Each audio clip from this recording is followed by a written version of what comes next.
Hari ini saya akan berkongsi tentang salah satu tuntutan selepas perceraian, yang mana sebelum ni ada sahabat kita yang explain tentang apa itu hak-hak selepas bercerai. Hari ini saya akan explain berkenaan tentang salah satu tuntutan tersebut, iaitu tentang hadanah. Apa itu hadanah? Hadanah ialah satu tuntutan berkenaan anak. Ramai yang tahu tentang hadanah ni sebab ini adalah isu anak ni memang satu perkara yang sangat sinonim selepas perceraian. Hadanah ini adalah hak jagaan ini yang lebih berhak adalah seorang ibu. Tapi kenapa ibu ni adalah lebih utama? Saya sukalah untuk memetik dalam karangan kitab Kifayatul Ahya karangan Imam Taqiyuddin, dan dia kata kenapa ibu ni lebih utama. Yang pertama, dia kata sebab ibu ni adalah seorang yang kasih sayangnya melebihi seorang ayah. Kasih sayang terhadap anak tu adalah lebih baik. Kedua adalah didikan seorang ibu tu adalah lebih tepat, lebih bagus. Dan yang ketiga adalah seorang ibu ni lebih sabar dalam melaksanakan tanggungjawab dia terhadap kanak-kanak tersebut.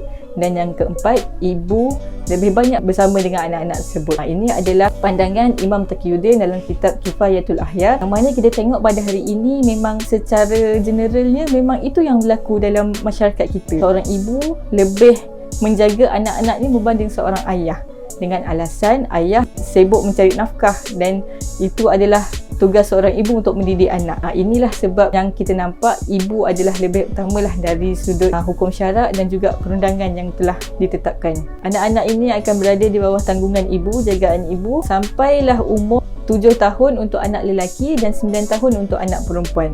Tapi seorang ibu boleh mohon kepada mahkamah untuk extend tempoh masa tersebut. Minimumnya adalah sehingga anak lelaki umur 9 tahun dan anak perempuan 11 tahun. Tapi bila anak-anak tersebut dah sampai umur mumayyiz, mumayyiz ni bila dapat bezakan antara baik dan buruk, dia dapat uruskan diri dia sendiri dengan pemantauan yang minima daripada penjaga, maka dia boleh buat pilihan sendiri.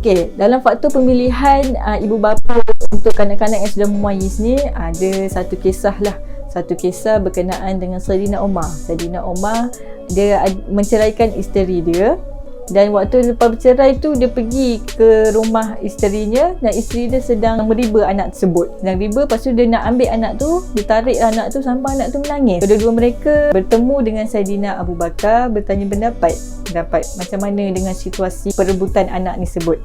Saidina Abu Bakar memberi pandangan bahawa isteri dia adalah lebih berhak sebab anak tersebut lebih kenal dengan bau ibunya dan dia juga menyusu pada ibunya. Belayan seorang ibunya adalah lebih baik daripada Saidina Umar, sehingga anak tersebut telah mencapai umur mumayyiz dan boleh membuat pilihan sendiri. Ini apa yang telah diputuskan oleh Saidina Abu Bakar lah. Dalam ni kita jelas boleh lihat yang mana Saidina Abu Bakar memberi pendapat bahawa anak itu lebih berpihak kepada ibu.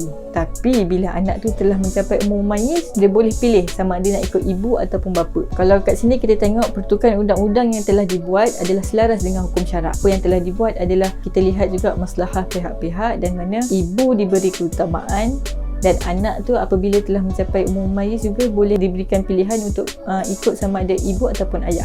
Tapi faktor pemilihan ini mahkamah tak sewenang-wenangnya ikut kehendak anak, yang mana mahkamah juga akan lihat sama ada kebajikan anak tersebut dijaga ataupun tidak. Kedua, mahkamah juga akan lihat kemampuan penjaga tersebut untuk menjaga anak tersebut. Imam Sabit berpendapat bahawa penjaga mempunyai hak, anak tersebut juga mempunyai hak, tapi yang lebih perlu dijaga adalah hak terhadap anak tersebut.